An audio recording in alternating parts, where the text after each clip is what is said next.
أما بعد أعوذ بالله من الشيطان الرجيم بسم الله الرحمن الرحيم ما آتاكم الرسول فخذوه وما نهاكم عنه فانتهوا آمنت بالله صدق الله مولانا العظيم وصدق رسوله النبي الأمين الحكيم المؤمن الكريم ونحن على ذلك لمن الشاهدين والشاكرين والحمد لله رب العالمين.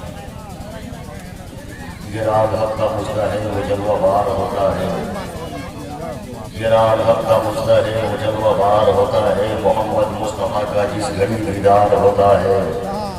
درود پاک پڑھ کر علی آپ سو جائیں، سنائے خواب میں سرکار کا دیدار ہوتا ہے.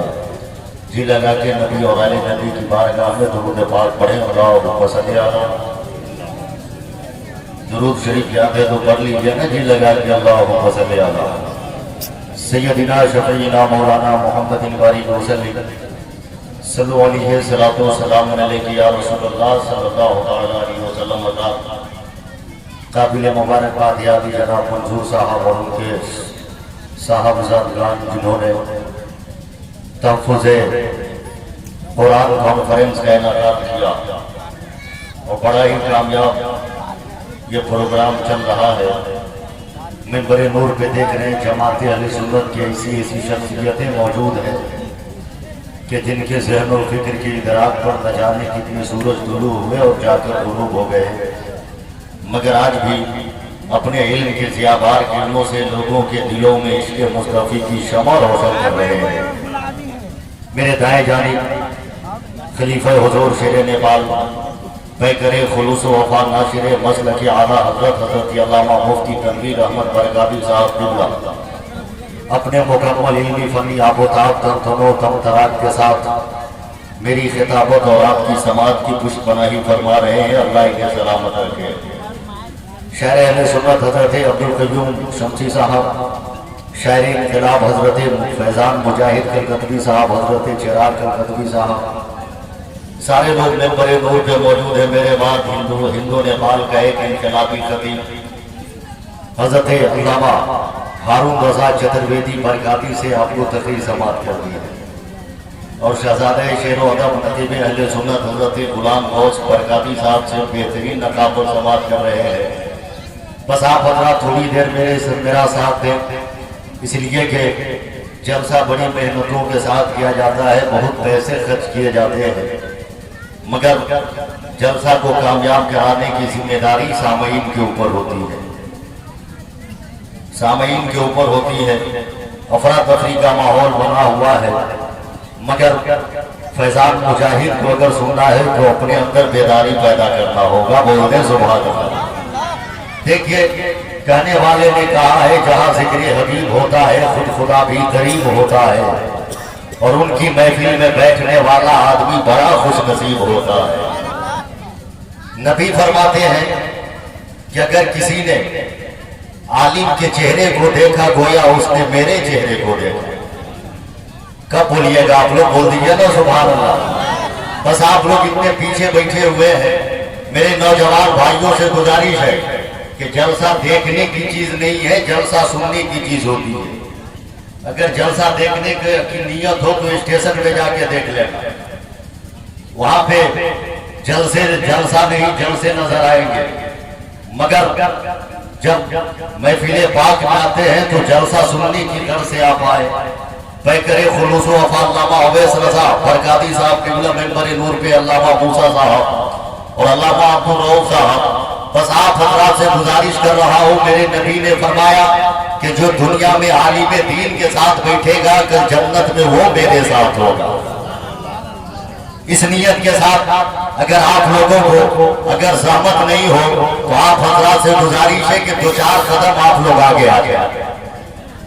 کوئی نیتا نہیں بولا رہا ہے، دھوکہ دینے والے نیتا نہیں بولا رہا ہے، غلام رسول بولا رہا ہے. آپ کو اپنے ماں کے دودھ کا واسطہ ہے، اور 2 قدم کھڑے ہو جا نوجوان، آؤ قریب آؤ. اس لیے کہ علماء سے قریب آپ کو کر رہا ہوں، اور علماء سے جب قریب ہوگے دنیا بھی سنور جائے گی، عقبہ بھی سنور جائے گا. عقبہ بھی سنور جائے گا. کوئی لمبی چوڑی تقریر نہیں ہوگی، 20 منٹ 25 منٹ میں آپ کے سامنے رہوں گا، اور اگر آپ نے ماحول